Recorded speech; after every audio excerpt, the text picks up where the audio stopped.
รมดาคอปเตอร์หายแล้วเว้ย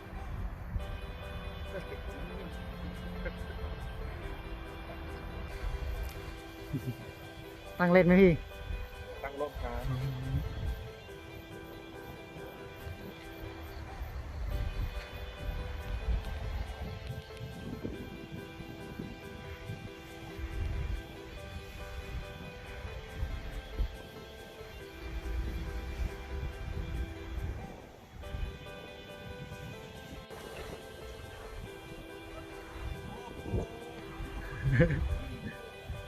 โอ้โหวันนี้ลมแรง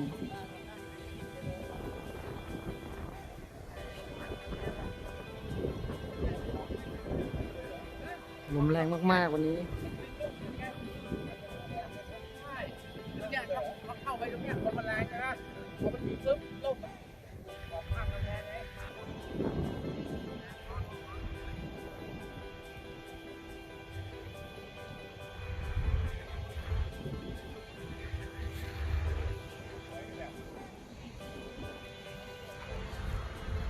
ลองพี่ของต้องลอง ลองเลย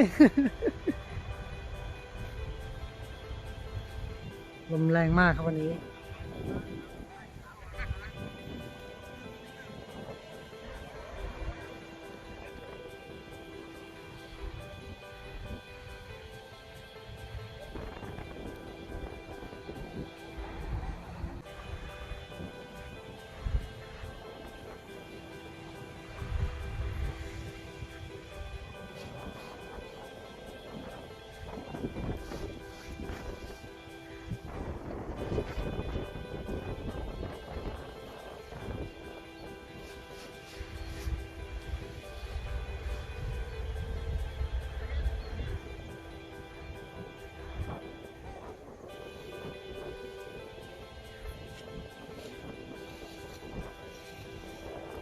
ลมแรงและกระโชกครับ ฝึกตั้งร่มก็ดี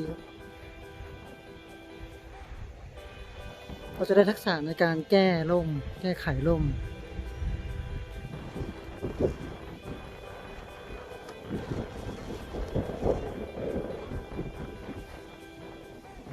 แล้วก็ได้ออกกำลังกายได้รับสนุกดี ได้ทักษะ ได้ออกกำลังกาย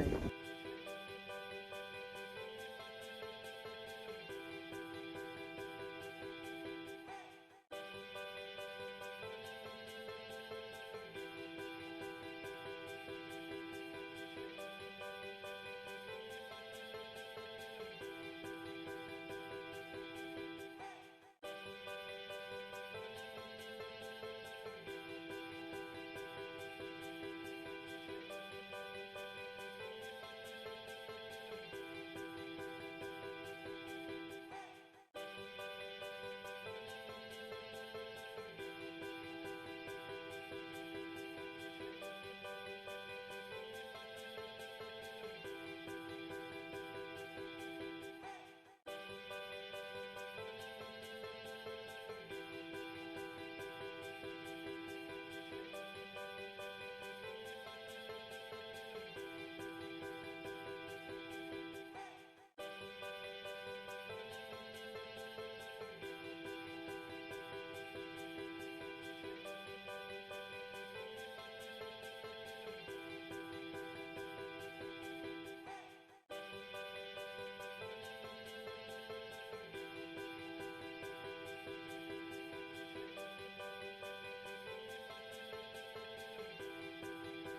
ว้ย เนี่ยมาแล้ว เอาแล้วเว้ย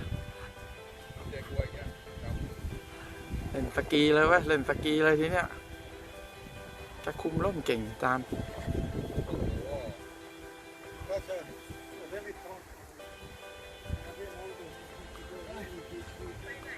โอ้โห ขนาดพับไปครึ่งตัวแกก็ยังเอาอยู่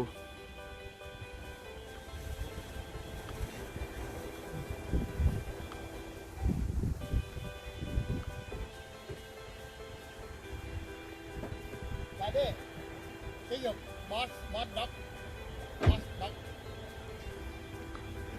boss.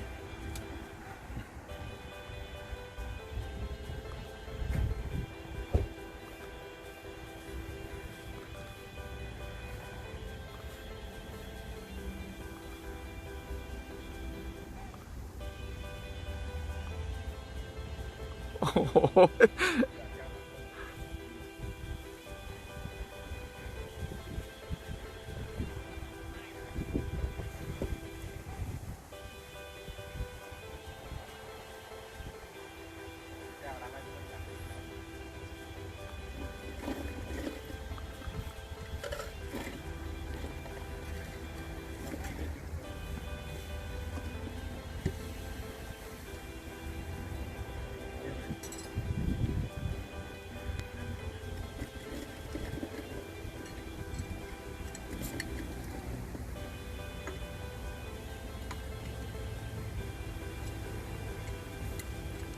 โอ้โห